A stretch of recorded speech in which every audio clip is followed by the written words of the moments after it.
Ito, tandaan po ninyo, mahal na mahal po kayo ng Panginoon. At nais niya na ikaw ay maligtas.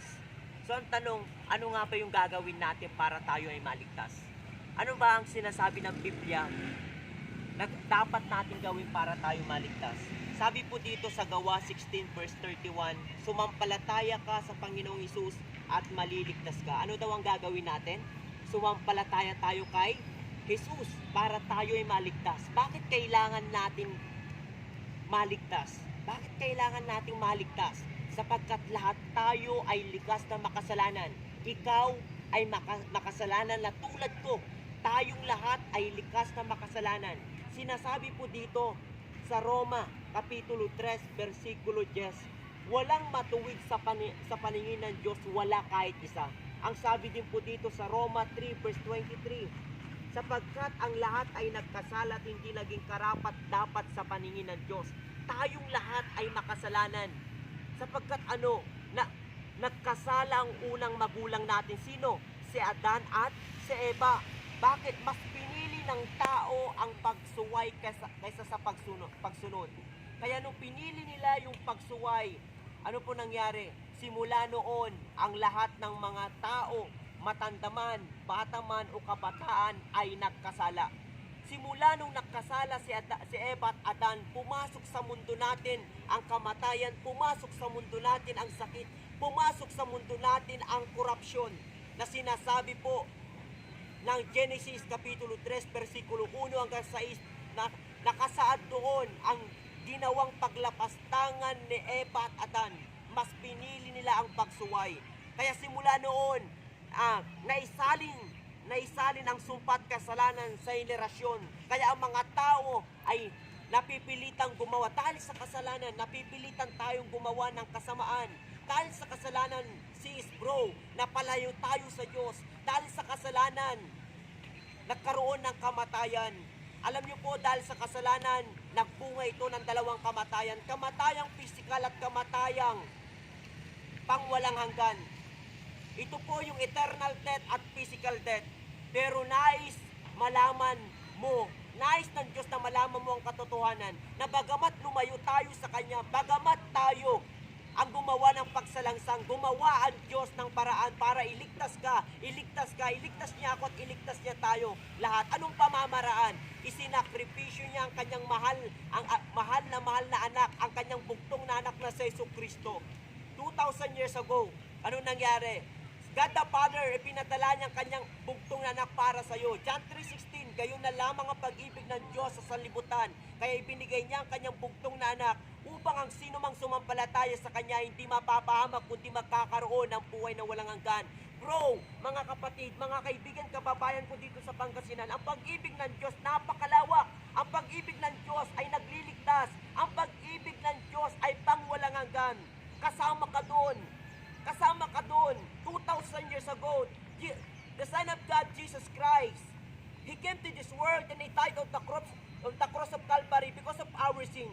Dumating siya, sabi ng John 10:45, dumating siya para bigyan tayo ng buhay, para hanapin niya mga makasalanang tulad ko, tulad mo. Tayong lahat ay makasalanang binulag ni Satanas, binulag niya tayo. Pero kailangan nyo malaman ang katotohanan ito na magpapalaya sa inyo. Kailangan nyo malaman na tinubos ni Jesucristo ang yung mga kasalanan na dapat tayo ang maparusaan, na dapat tayo yung mapako sa krus ng Kalbaryo. Pero yung love ng Diyos, isinakripisyo niya yung anak niya para sa iyo.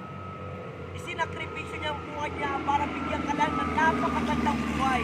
Si Satanas, gusto niyang masira ang buhay mo, pero dumating si Jesus para bigyan ka ng buhay. Siya yung lumalang sa iyo. Siya ang lumikha ng lahat ng bagay. Siya ang nagdisenyo sa iyo. Si Satanas at ang kasalanang sumira sa buhay natin, dumating siya 2,000 years ago para ayusin muli ang ating buhay, para bigyan tayo ng buhay na walang hanggan, at siya maging mediator upang mailapit tayo sa Diyos Ama. You know, hindi dito nagtatapos. Kailangan meron tayo, tumugon tayo sa panawagan ng Diyos. Ano yung panawagan ng Diyos? Sumampala. Kailangan una, magsisi tayo. Sabi ng Acts 3:19, repent and return to God. Habang buhay ka sis, habang buhay ka bro, binibigyan ka ng Diyos na maituwid mo yung pagkakamali mo. Habang hindi ka patay, habang buhay ka, meron pang opportunity.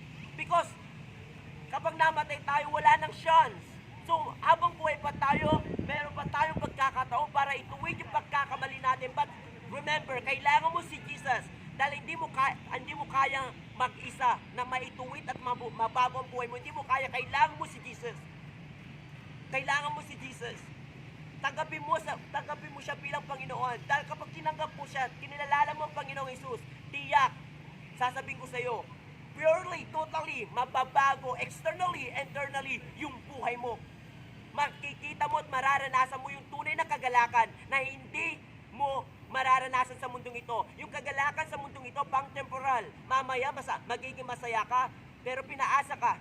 Mamaya, pinagkatiwalaan mo yung buhay mo sa taong akala mo mahal ka, iniwan ka, sinaktan ka, pero si Lord Jesus, sinakripisyo ng buhay mo. Siya yung tunay nagmamahal sa'yo. Siya yung tunay na may concern sa'yo. Alam niya kung ano yung pinagdadaanan mo. Alam niya kung meron dito. Akala ng tao masaya ka, pero deep inside, malungkot ka, may pinagdadaanan ka. Akala ng tao malakas ka, pero deep inside, alam ng Diyos na nanghihina ka at may pinagdadaanan ka ngayon. Sabi ng Lord Jesus, come to me. Lumapit kayo, kayong mga napapagal at bibigyan ko kayo ng kapahingahan. Sa mundo, hindi mo mahanap yung kapahingahan na yun sa mundo. Nabulag tayo sa mundo, puno ng kasamaan. Si Lord Jesus, bibigyan niya tayo ng buhay. Ipapakita niya na siya pala yung sapat, siya pala yung kasagutan, siya pala yung kailangan natin. Number 2, sumampalataya ka sa Kanya.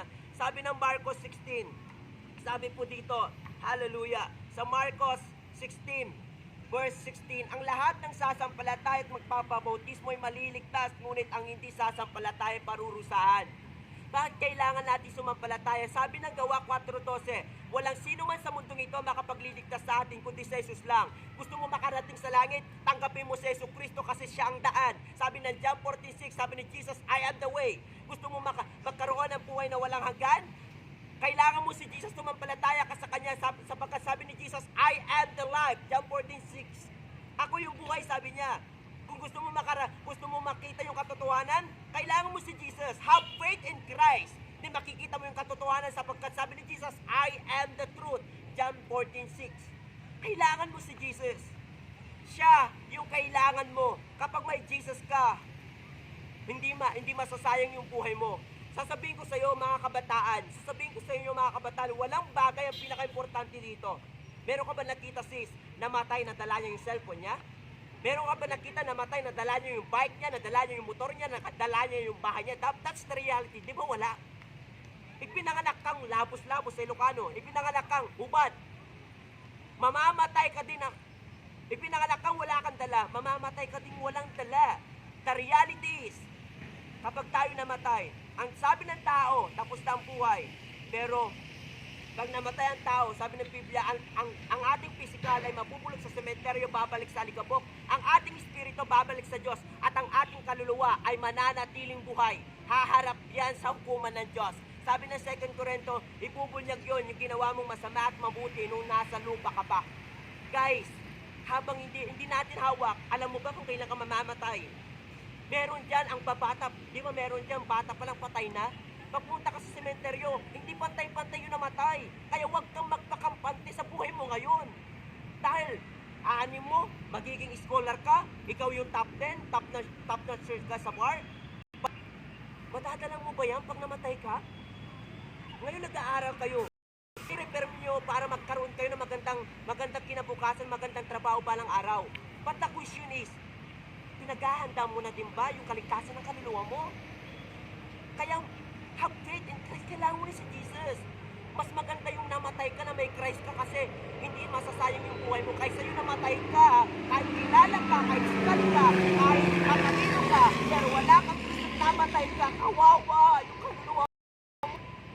Sabi ng Bible, sa impyerno, sa future hell, uod na hindi namamatay, apoy na hindi namamatay, hindi mo deserve na mapunta doon, but si Satan, tinutokso niya tayo para mapunta tayo. Sabi ni Jesus, dumating ako para magbigay ng buhay. Si Satanas dumating siya para manira ng buhay, pumatay, mangwasak ng buhay. Kabataan ang inuunang pinapatay, unang winawasak ni Satanas. Kaya yun, kabataan, kayo ang pag-asa ng bayan. Kailangan nyo si Kristo para maituwid yung buhay. Kailangan nyo si Kristo para mabago yung buhay nyo. Kailangan nyo si Kristo para kayo ang maging huwaran sa mga kabataan dito sa Pangasinan. Have faith in Christ. We need Jesus. You need Jesus. Because He is the life. He is the way to heaven.